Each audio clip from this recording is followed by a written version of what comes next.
Far Cry 5 launched on PC and console this week to some pretty good reviews. Oh, pretty good alarm.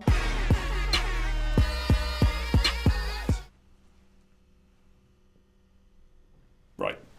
Well, it's actually been selling really well as well, performing better than any recent Ubisoft title. Far Cry 5 launched on March the 27th for PS4, PC and Xbox One. The latest installment in Ubisoft's open-world FPS series has been reviewed quite well so far, with an 81 on Metacritic on PS4 and 83 on OpenCritic. It's also selling decently on Steam, and the early numbers are the strongest of any recent Ubisoft game. According to Steam statistics, the game peaked at a little over 78,000 concurrent players on launch day and 83,000 the very next day. It's averaging just under 50,000 concurrent players at the time of recording. For comparison, Ghost Recon Wildlands peaked at 45,000 concurrent players at launch, whereas For Honor peaked at just under 46,000 concurrent players during its launch on PC. Far Cry 5 also set a new record by having the most concurrent players at launch for any game in the series on Steam. It's worth mentioning these numbers only reflect the amount of players on Steam. The game is also available on Ubisoft's own Uplay service, and console numbers are unavailable. So that's the big point. This is just Steam numbers. This isn't total PC numbers, because it's on Uplay and through other third-party websites that'll give you the code for Uplay. So it's not,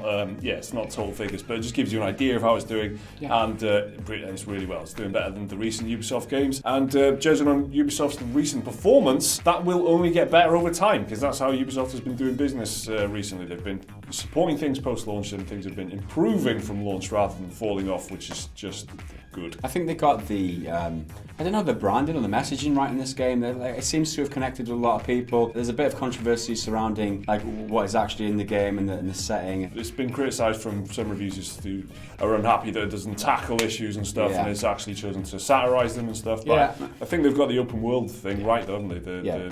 The messaging around that is pretty good. Yeah, I mean, I jumped into it with very little expectations, and I'm enjoying my time with it so far, and I can see why people are enjoying it too. It's just an arcade game. You have a lot of fun playing the game, and I can see why other people are playing it too. Obviously, it's gone down really well, and those Steam numbers, obviously there's extra players playing on Uplay. Like, I'm playing on Uplay. I'm not represented in those 83,000 concurrent player peak numbers that we see there on Steam. So, obviously there's consoles as well. The game's doing really well, and I'm enjoying it. Elsewhere this week, PUBG Corp announced their game PlayerUnknown's Battlegrounds would be getting weapon skins for the first time. The skins were first discovered earlier in March after players data mined information from the game. Well, now PUBG have officially lifted the lid on weapon skins, and they will be unlockable via, you guessed it, a new type of loot crate. Skins will be locked behind two new loot boxes called the Triumph Crates and Raider Crates. These crates will only contain weapon skins and nothing else. Raider Crates will be free to unlock and won't require the player to purchase a crate key, but the Triumph Crates will require players to fork out some cash for a weapons cosmetic key, which is purchased through the Steam marketplace. Weapon skins will be introduced with the game's next patch. Speaking at the PUBG panel at the Game Developers Conference 2018, PlayerUnknown himself, Brendan Green, gave a quick glimpse at PUBG's third map. The map is tropical themed and is smaller than the two existing maps, measuring in at 4x4 kilometers. Green said the map should, quote, give you all a much more intense and faster paced battle royale experience. There is no release date for the new map, but Green said it will launch soon. And I think that this is exactly what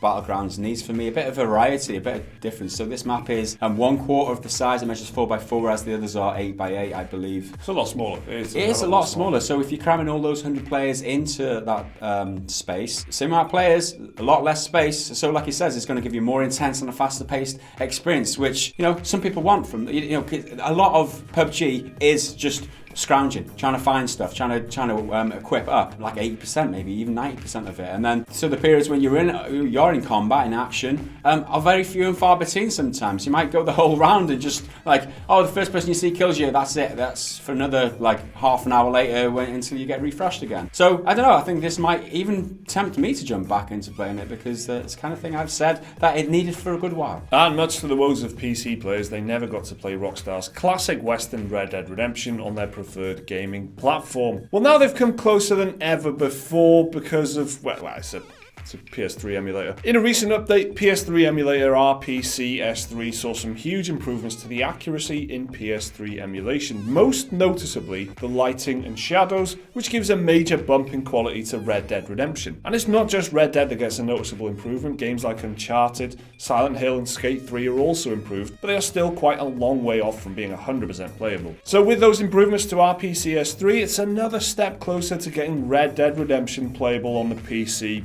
kind of, because again, it's a PlayStation 3 emulator. This is as close as we can get at the moment, so any scrap of positive news about Red Dead Redemption on PC is good. Please believe me, it's good. Yeah, it's as close as we're going to get, because it's a classic game. Never going to happen. Yeah, it's a classic game. I mean, PC players want it, right?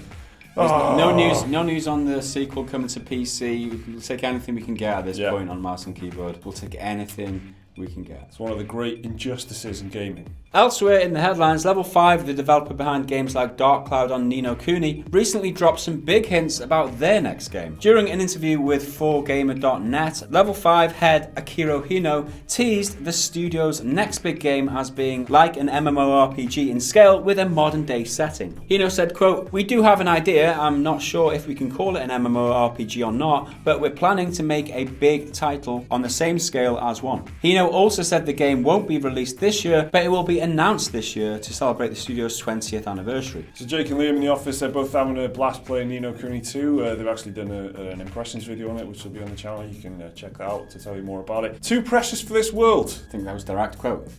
Too precious. Ni no Kuni 2. And finally, in Twitter news this week, Gearbox CEO Randy Pitchford thinks he's been tweeting at the CEO of Sony. He has not. Pitchford thought he'd been helpfully tweeting Sony CEO Kaz Hirai, suggesting that Sony and Microsoft focus on working together rather than against each other. Humbly, consider this before you go, Pitchford wrote to Hirai. We need Xbox and PlayStation to be allies. Instead of competing with each other, you guys need to work together to compete with all other distractions. Let's get 1 billion users between Xbox and PlayStation. Working together, it is possible. Thing is, Kaz Hirai, CEO, is a fake account. It says so in the description. In block capital letters, parody account. Always read the bio, Randy. Always read the bio. Rookie mistake, right? Yeah. Rookie Randy. Oh, yeah, this was just too funny. It was, The Kaz Hirai account is a very funny account anyway. And if you would have read the tweet that he was replying to, he would see that it was a parody account. But he did not read things, he just typed, and that's where he fell down. It was funny, because somebody pointed it out to him in a reply, and when Randy realised, he was like, oh shit, I've been following this account for like months, thinking it was the real account. This guy's really into Ridge Racer, man. This is...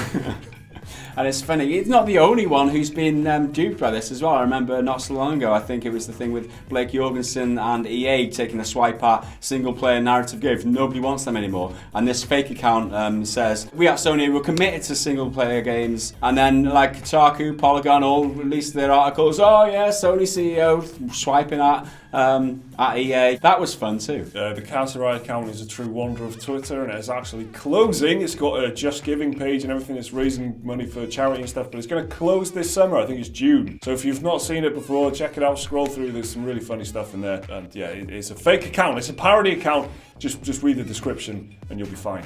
To be fair, my Twitter account does say that I'm Jizz Mandela of the gaming industry. But it doesn't say that it's a fake account though. It's true, but if you take it for granted from the description. Oh, so you're humbly saying that you're not in fact the Jizz Mandela of the gaming industry. I'm not self-appointed. This is a big revelation. Me, yeah. So that's our gaming news roundup for this week. Far Cry 5 is out. A lot of people have bought it. Are you one of those people? What do you think of the game? Let us know down in the comments. Remember to like the video if you enjoyed it. Subscribe if you want to see more stuff like this every day. You can check out that video right there, right now if you want. And there's a link to Patreon if you want to support the channel. See you next time.